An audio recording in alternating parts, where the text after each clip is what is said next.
Boa noite, torcida tricolor. Quem fala é o Igor. Esse aqui é mais um vídeo para o canal Flupedia. Sejam todos bem-vindos.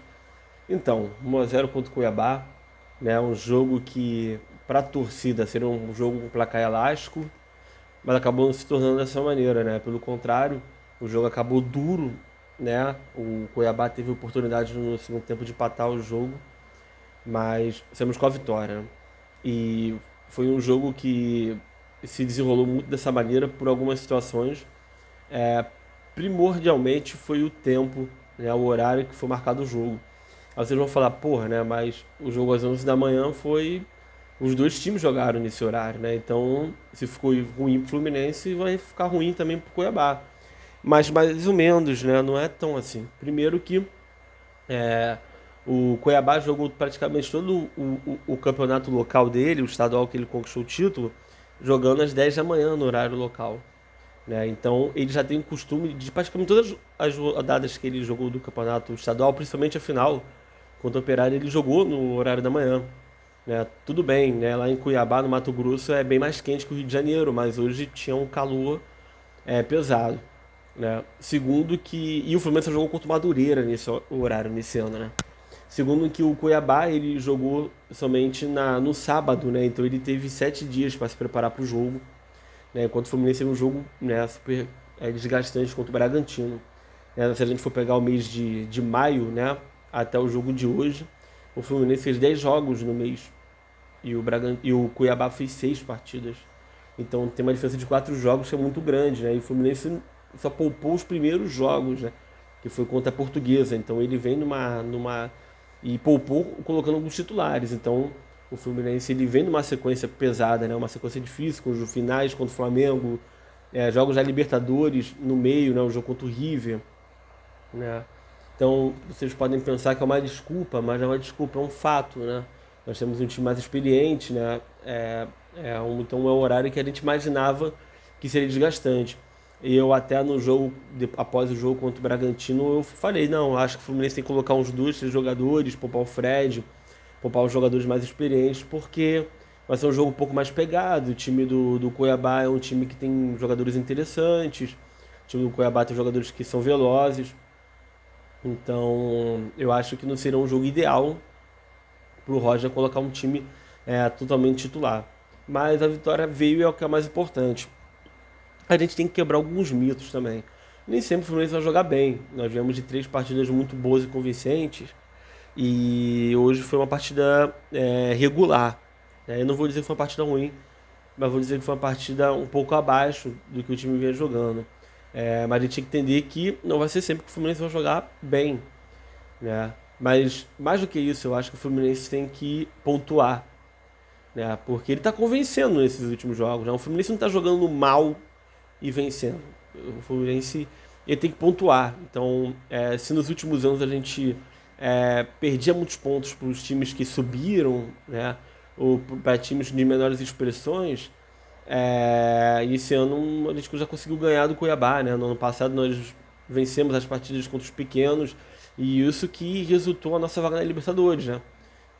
E antigamente a gente perdia esses jogos menores, ganhava dos maiores e perdia para os menores e eram pontos cruciais. Então, se a gente for olhar para a tabela, o mesmo valor do jogo contra o Cuiabá é o mesmo valor de uma vitória contra o Flamengo, né? Tem o teor histórico na diferença de confrontos, mas a pontuação é a mesma. Então a gente tinha que focar um pouco nisso, né? Pô, o Cuiabá tinha 18 jogos de vencibilidade, mas todas foram em campeonatos regionais. Quando ele empatou a Copa do Brasil, ele foi eliminado por 4 de julho. Então, assim, né? Como é que você vai chegar e querer fazer uma comparação? É difícil. Mas vamos pro jogo. E o Cuiabá, eu também não quero só falar das justificativas, né? O Cuiabá, ele jogou bem, principalmente no segundo tempo. O Cuiabá tem um time ajeitado, né? Eu acho que se ele não tiver problemas externos, ele pode ficar na primeira divisão, porque é um time que tem vários jogadores do time lá emprestados, mas são jogadores que são interessantes. Alguns até caberiam em outros times da Série A. Então não é um time de se jogar fora, pelo contrário, é um time ajeitado. E tem uma postura de jogo parecida com a do Fluminense. Eu falo na postura, no sentido de ser um time retraído e que sabe jogar de forma ofensiva quando se tem espaços. Não vou dizer que é um time que joga retrancado. O Fluminense não joga retrancado, muito menos o Cuiabá. Mas o Cuiabá é um time que joga com a velocidade, contra-ataque. Só que quando os times que têm o mesmo estilo, a mesma proposta de jogo, se enfrentam, alguém vai ter que jogar, né? Então durante a semana, até ali no Twitter também, outras pessoas falando, pô, como é que vai ser o Fluminense contra o Cuiabá, né? Um time que é menor e o Fluminense vai ter que propor o jogo. O Fluminense fez o que ele está acostumado a fazer. Só que ele tem menos espaços contra esses times, né? Porque eles sabem, já estão acostumados a se defender mais, né? Se você for pegar Bragantino, Flamengo e São Paulo, são times que atacam o tempo todo. Então, a diferença de espaço de um time como o Bragantino, né, que nós tivemos muito espaço na quarta-feira, e para o time do Cuiabá, é uma diferença gritante, né? E os dois times só tiveram duas oportunidades no primeiro tempo, né? Os do Cuiabá foi tudo no final do primeiro tempo e ambos com chute para fora. Chutes que passaram por cima do gol pelo lado. O Fluminense teve uma oportunidade com o Caio Paulista no começo do jogo, né, numa tabela, né, entre o Fred, o Nenê, e acabou o Caio Paulista chutando no meio do gol. E o gol do Fluminense. Né? O gol do Fluminense vai sendo uma jogada de pressão em cima do Walter, que é o goleiro do Cuiabá. E o Fluminense vem melhorando essa marcação na saída de bola, né? Principalmente nos jogos quando tem o Abel no lugar do Fred. Principalmente porque o Abel tem mais vitalidade que o Fred pela questão da idade, né? São 7 anos de diferença.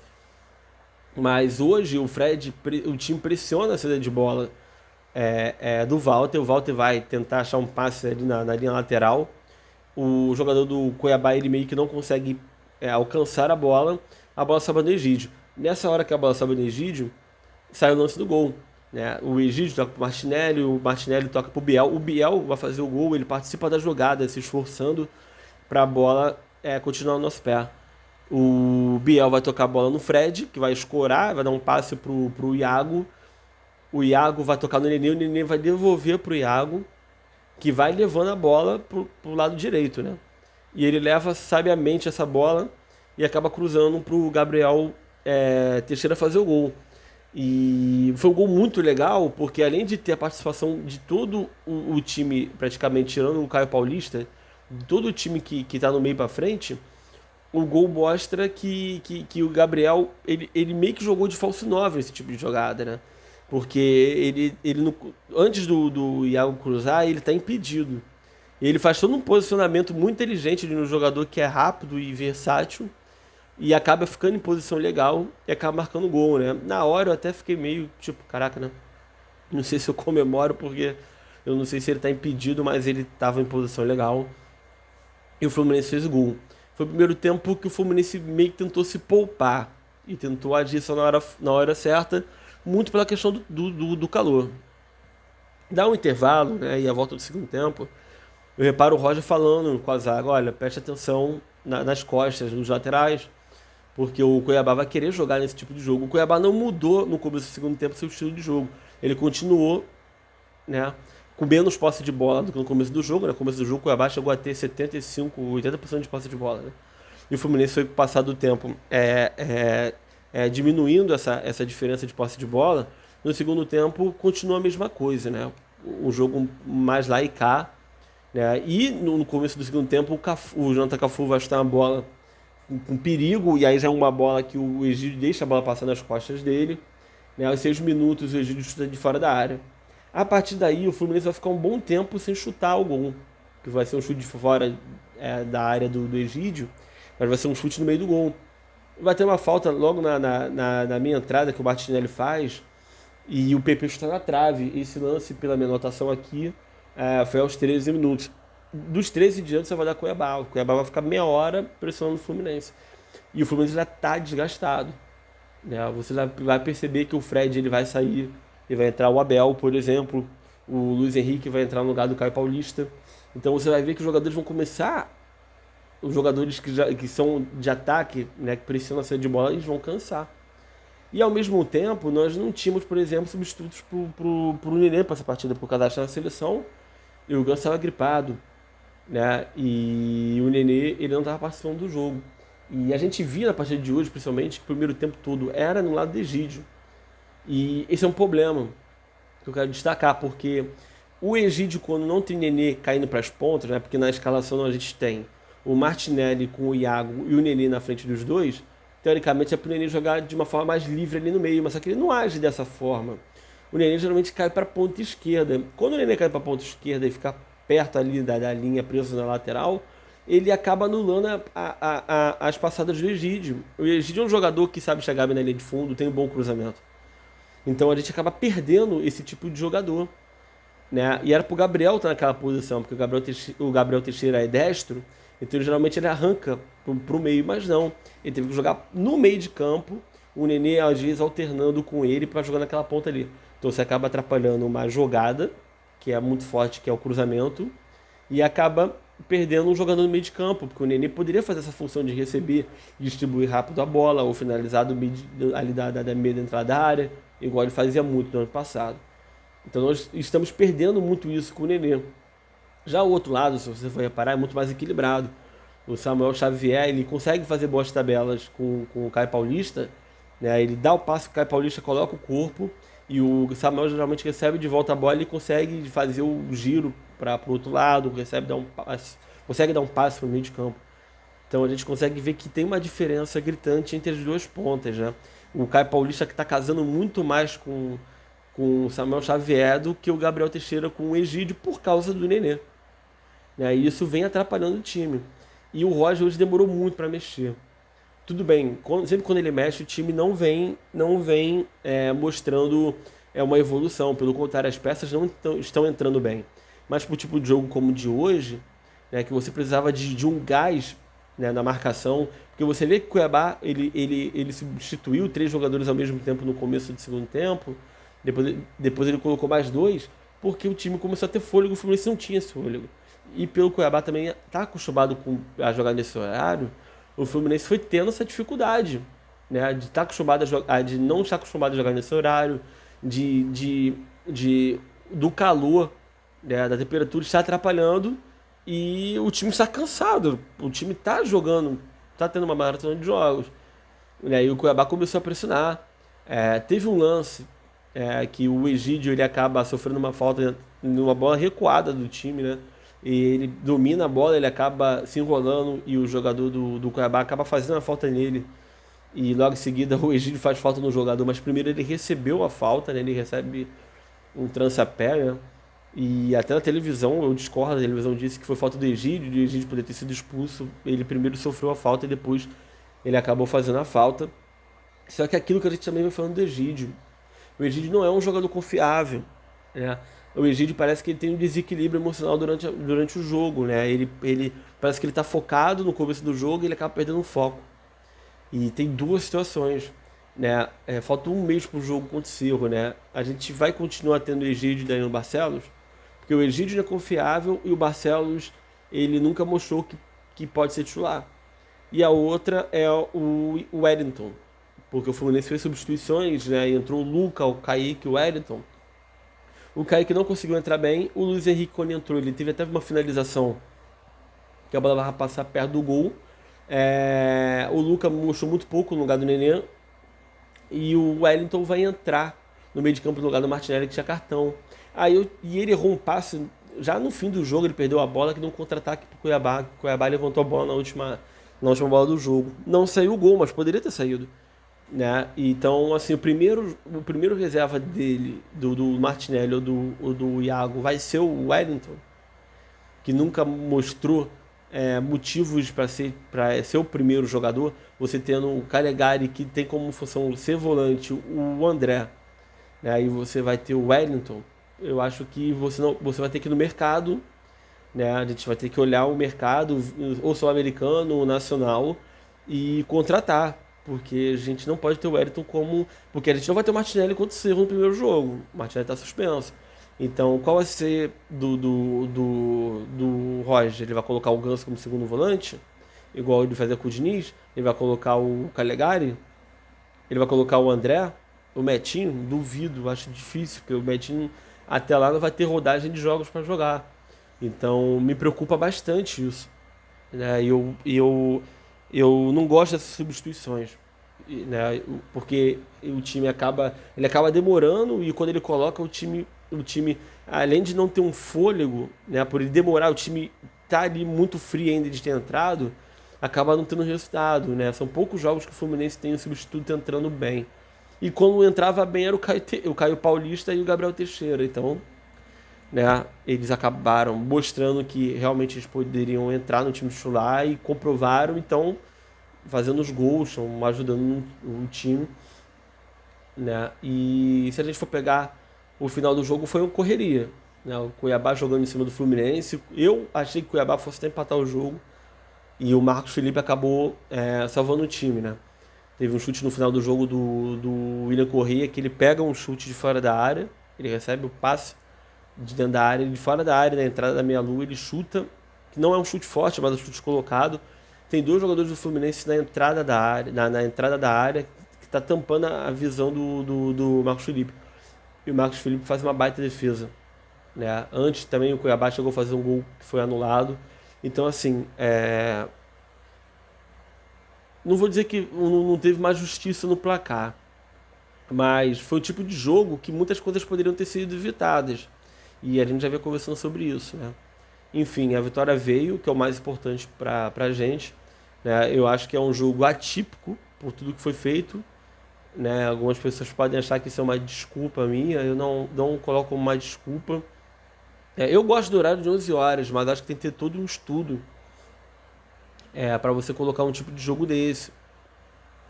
Não sei se vai ter um jogo 11 horas da manhã em Cuiabá. Não tenho ideia, né? Por horário de Brasília, 11 horas, por horário de Brasília, que seria 10 horas em Cuiabá, por causa do fuso horário. Eu não sei te dizer, né? Só que hoje foi um dia que, teoricamente, caiu num momento climático ruim. O bom é que o Fluminense nunca perdeu no Brasileiro nesse horário, né? O Fluminense já teve vitórias anteriormente, né? Contra a Ponte, contra o Sport, contra o Santos, pelo Campeonato Brasileiro, contra o América Mineiro e agora contra o time do Cuiabá. É uma vitória que o Fluminense acaba ficando com 4 pontos, já perto ali da entrada do G4, do G5, G6. E na história do Fluminense no Campeonato Brasileiro, ele nunca ficou os 3 primeiros jogos sem tomar gol, né? E já chegou ao segundo. Poucas vezes na história ele ficou. Ele estreou com 2 jogos sem levar gols.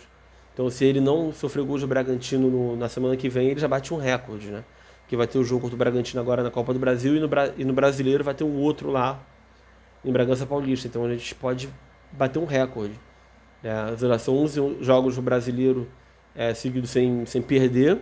E desses 11 são 8 jogos no qual não sofremos gol. E todos eles o Marcos Felipe no gol, né? Então o Fluminense está levando muito a sério o Campeonato Brasileiro, como se fossem jogos eliminatórios. Eu acho isso muito importante, né? Porque a gente tem a Copa do Brasil ainda em jogo, tem a Libertadores. Então a minha única preocupação é que a gente vai ter que dar uma prioridade. Se não tiver nenhum tipo de contratação, a gente vai ter que dar prioridade em algum momento. Ou no Brasileiro, na metade do turno, a gente vai chegar e colocar o time misto ou o time reserva para dar prioridade para a Copa do Brasil se for avançando, e na Libertadores idem, porque não temos elenco para brigar pelas 3 competições. Pode ser campeão de uma delas? Pode, mas não vai ser campeão das 3, eu acho muito difícil. Eu não estou sendo pessimista, estou sendo realista. Nós não temos o elenco como outros times, como o Palmeiras, o Flamengo, com opções de qualidade para poder levar uma tríplice coroa ou 2 títulos. Acho complicado querer que ganhe, eu vou querer muito sempre, né? Quero que o Fluminense ganhe qualquer título, né? Mas eu acho complicado. Então a gente tem que olhar. Vai chegando até no momento que a gente vai ter que dar uma prioridade. Teoricamente, o brasileiro vai ser esse campeonato que vai ter menos prioridade pelo formato, né? De ser de 38 rodadas de pontos corridos, e os outros campeonatos ter um formato de mata-mata. Olhando para a partida individual de cada um, o Marcos Felipe acabou salvando o time, foi muito bem quando exigido. É o terceiro jogo seguido do Fluminense sem sofrer gols. Então é muito importante, está mostrando a força do time, a força defensiva. Isso vem muito com a entrada do Gabriel Teixeira e do Caio Paulista. O Samuel Xavier é totalmente equilibrado, ele ataca quando tem que atacar, raramente sofre na questão defensiva, vem jogando muito bem. Hoje fez uma partida mais ok, foi menos exigido do que o lado esquerdo do Egídio, né? Mas fez uma partida regular para boa. O Manuel, como eu já falei outras vezes, é um jogador que eu queria no Fluminense há muito tempo atrás. E ele vem jogando bem. É óbvio, o Nino é o melhor zagueiro do Fluminense, mas o Nino não fez falta nesses últimos jogos, porque o Manuel ele segurou bem a bronca. E você for reparar o Manuel na saída de bola, o Manuel tenta um passe certo. Ele não é um zagueiro que geralmente costuma dar um chutão para frente. Ele se antecipa do atacante e tenta logo achar um passe com ligação direta para o ataque, né? Enquanto o Nino também tem essa saída boa, o Nino geralmente gosta de sair lá de trás com a bola no pé. O Manuel ele tem uma saída tranquila, né? Uma saída é, desequilibrada, uma saída desesperadora. Quando a bola vem no alto, tenta cabecear com mais tranquilidade para dar um passe. Se a bola tiver que ser jogada pela linha de fundo, ele vai jogar. Então eu acho isso muito importante, consegue seguro. Lucas Claro fez uma partida ok, né? Se teve alguém na defesa que não falhou, foi os dois, né? Eu acho que o único que teve chance de dar uma oportunidade para o Cuiabá sonhar com um empate ou com uma vitória foi o Egídio, né? Que participou do primeiro tempo, né? E o gol saiu muito de uma jogada que ele acreditou. Mas é aquilo, né? Como eu falei, ele não é um jogador que é confiável. É, Martinelli e Iago, eles muito também da questão defensiva, parte dos dois, né? O Martinelli e o Iago só tem um problema, eles estão levando muito cartões. Isso também tem muito a ver de carregar o piano que o Nenê não carrega, né? O Martinelli sofreu ainda no não, foi no segundo tempo já. E ele tanto saiu por isso para entrar o Wellington. O Iago quase que saiu antes do gol, né? Com problema no cotovelo, mas continuou. E o Iago Guerreiro, na minha opinião, na linha foi o melhor em campo. Eu acredito e votaria no Marcos Felipe como o melhor pela forma como ele salvou o time no final. Mas o Iago tá incansável, tá num momento absurdo. E é o que eu pedia também nos outros vídeos, né? Vocês podem procurar, né? Se o Iago e o Martinelli estiverem próximos ao gol, o Fluminense vai ter uma probabilidade maior de vencer. É isso que está acontecendo. O Iago está chegando mais próximo ao gol, ou fazendo gol, dando assistência, né? No gol do Abel na semana passada ele deu assistência, hoje ele deu outra assistência. Então, são volantes modernos que estão sendo pro jogo, que chutam de fora da área, que fazem um combate, que desarmam, que saem jogando, e eu fico muito feliz por isso. O Nenê também já falei antes. O Nenê, hoje seria mais difícil de ele sair porque ele não tinha substituto, mas também acho que o Luiz Henrique poderia fazer essa função. Acho que até o Gabriel Teixeira poderia fazer essa função no segundo tempo e colocando o Kaique lá no lado dele, né, jogando pelo lado dele, para poder fazer essa função que o Gabriel Teixeira e o Luiz Henrique na base fizeram um pouco dessa função, jogar na entrada da área, e os dois foram muito bem, né? Então, o Nenê não pode ser intocável e acabar um jogo desse, né, sem ser substituído, né? Apesar que hoje ele foi substituído no fim, né, pelo Luca, mas a maioria dos jogos ele não é substituído. É, o Caio Paulista hoje foi menos decisivo que nos outros jogos, porque também o jogo não foi muito pelo lado dele, o jogo foi mais pelo lado do Gabriel Teixeira, mas ele vem jogando muito bem e também é importante, né, no sentido tático do jogo. Já o Gabriel Teixeira ele mereceu o gol, né, ele vinha merecendo o gol, ele entrou no contra o River, ele estava um pouco nervoso, no jogo contra o São Paulo já deu uma melhorada, teve oportunidade de estar na trave. No jogo contra o Bragantino ele foi um jogador muito voluntarioso, e hoje ele fez gol, né, como um jogador grande. Só acho que ele tem que ser um pouco mais insinuante, partir para cima do adversário, como ele fez no começo do Campeonato Carioca. Se a gente for reparar, ele é o único jogador que jogou todos os jogos no ano, então isso mostra, né, o quanto o Gabriel Teixeira vem merecendo essa vaga, né, que já foi do Kaique. E aquilo, né?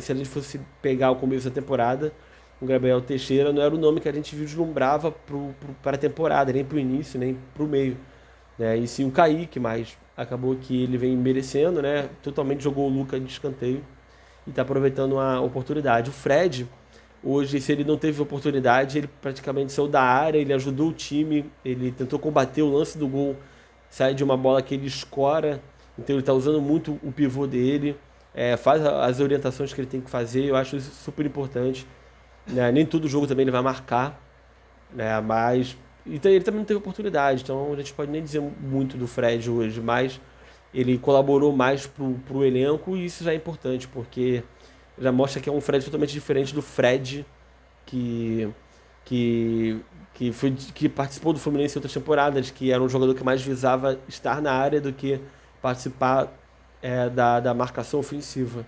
Dos que entraram, não tem destaque para nenhum deles que entraram em campo. E acho que as substituições são totalmente manjadas e os jogadores geralmente entram fora de posição ou entram com funções diferentes e eles não estão aproveitando.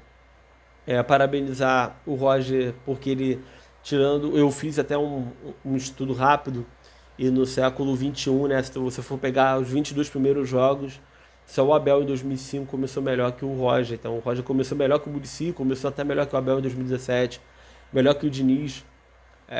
Então, se a gente for pegar o trabalho do Roger, tá progredindo. Hoje foi um jogo fora da curva, porque é um jogo que teve outros, que teve umas outras situações que vai além do campo, mas é uma vitória importante. Uma vitória importante, um resultado que não fosse vitória seria muito ruim para o time. A moral tá elevada. Vai jogar contra o Bragantino agora fora de casa, que é um jogo muito difícil. O Bragantino geralmente costuma marcar gols. E o fato de não ter marcado na quarta-feira só mostra que o sistema defensivo está muito bem protegido e com poucas falhas. Então vamos tentar segurar o resultado, né, que todo o sistema defensivo esteja bem e que o Nenê calibre a bola parada, né? Porque se o Nenê, ele, muito pelo motivo de ele ser titular ainda, é a bola parada, nos últimos jogos ele não veio bem. Então, se esse jogo de quarta-feira a gente pode marcar muito numa bola parada, que pode ser primordial, né, ou num contra-ataque rápido. Então, que vai ser um tipo de jogo que todo time vai ter que estar bem redondinho para poder garantir a vaga. 2-0 é um resultado muito bom, mas não garante a classificação antecipada. É um placar perigoso. O time Bragantino é interessante. Ontem me fez 3 no Bahia, tudo bem que empatou, mas fez 6 gols. 3 gols eliminaria o Fluminense se ele não marcasse. Então a gente tem que ter muito foco. E são 2 jogos seguidos contra o Bragantino, né? Então vamos ver como é que o time tá. É um time interessante para a gente poder enfrentar. E tem outra proposta de jogo diferente do Cuiabá, né? Então vai dar mais espaços. É um jogo que a gente tem que ser tiro curto, né? E se errar menos, a gente se classifica. Então é isso aí, né? O jogo, uma vitória boa. Não tão convincente, mas que é importante para o planejamento, para o trabalho do Roger. Até o próximo vídeo, na quinta-feira, em Saudações Tricolores.